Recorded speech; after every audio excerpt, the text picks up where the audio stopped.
Have you ever just stopped and had that weird feeling that something about our reality is, well, a little off? You're not alone.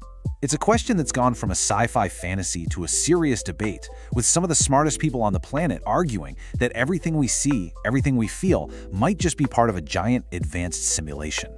So where does an idea that big even start? Well, funny enough, the strongest argument begins with something we all understand: video games. Just look at this timeline. In 1972, the peak of gaming was Pong. I mean, it was literally two rectangles and a dot. Fast forward to today, and we have virtual reality so photorealistic you can't tell it apart from the real world. That jump didn't take thousands of years, it took less than 50. The progress is just staggering. So let's just play this out. If this is what we've accomplished in a few decades, what do our games look like in 1,000 years? Or 1,000,000? In cosmic time, that's nothing. It seems almost inevitable that they'll be completely indistinguishable from reality. And that simple, logical step forces us to ask a really, really profound question. Okay, so let's really dive into this first argument. That leap from Pong to reality.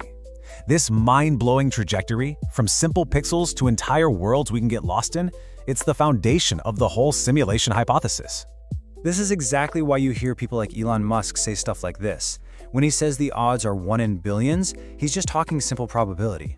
Think about it. If any civilization can eventually create billions of simulated worlds that all feel completely real to the beings inside them, what are the actual chances that we just happen to be in the one original base reality?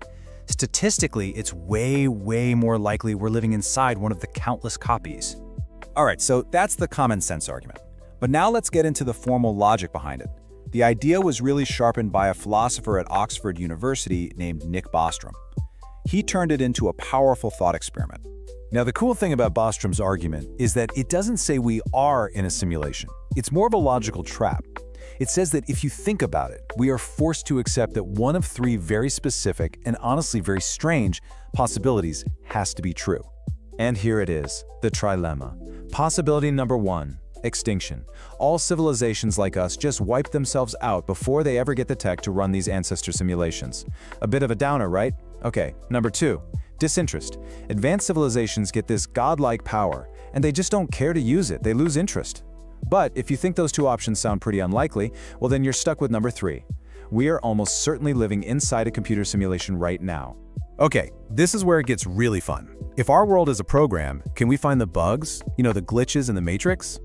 Some scientists believe the clues are hiding in plain sight, buried deep in the fundamental laws of our universe. So check this out. It's one of the weirdest things in all of physics. Down at the quantum level, particles literally behave differently when we're looking at them. It's like reality waits to decide what it's going to be until a conscious observer, us, looks at it.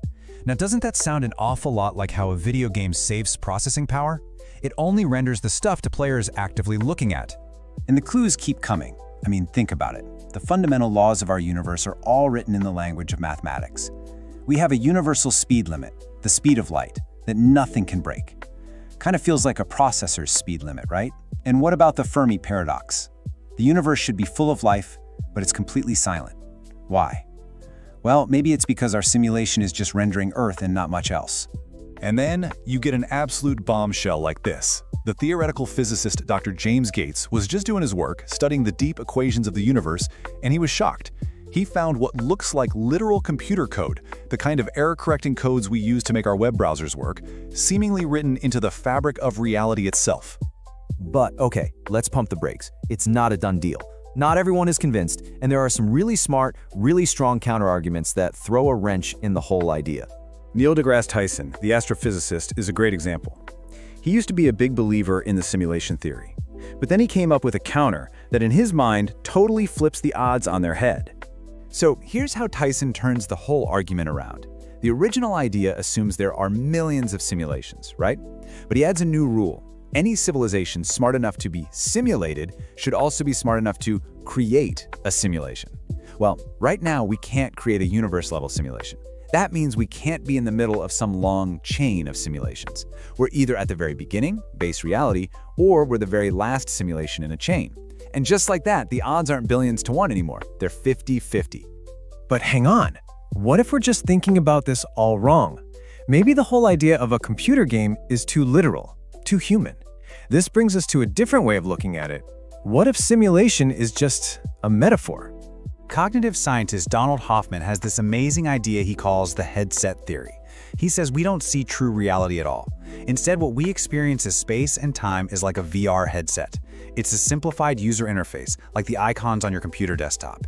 You use the icon to get your work done, but you know it's not the real computer underneath. He argues seeing actual reality would just be too complex and overwhelming for us to survive. And that quote right there just nails it.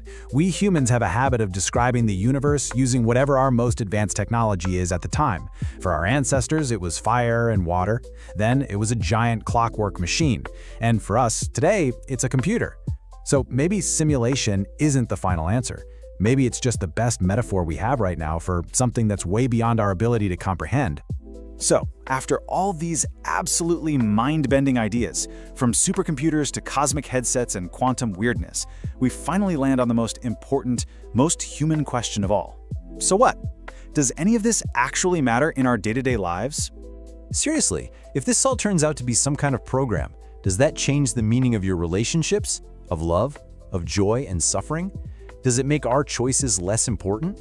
And what's amazing is that no matter who you ask, a philosopher, a physicist, a tech billionaire, the answer is almost always the same. It doesn't really matter. Because whether this is base reality or a simulation, it's the only reality we've got. The joy you feel, the pain you feel, it's real to you. So our purpose doesn't change. Live a good life. Be kind to people. Try to make the future a little bit better. The game might be fake, but our journey through it is absolutely real. Which leaves us with one final, kind of funny, but also slightly terrifying thought. If we are just living in a simulation, let's just enjoy the ride and really, really hope whoever's running it has some good cable management.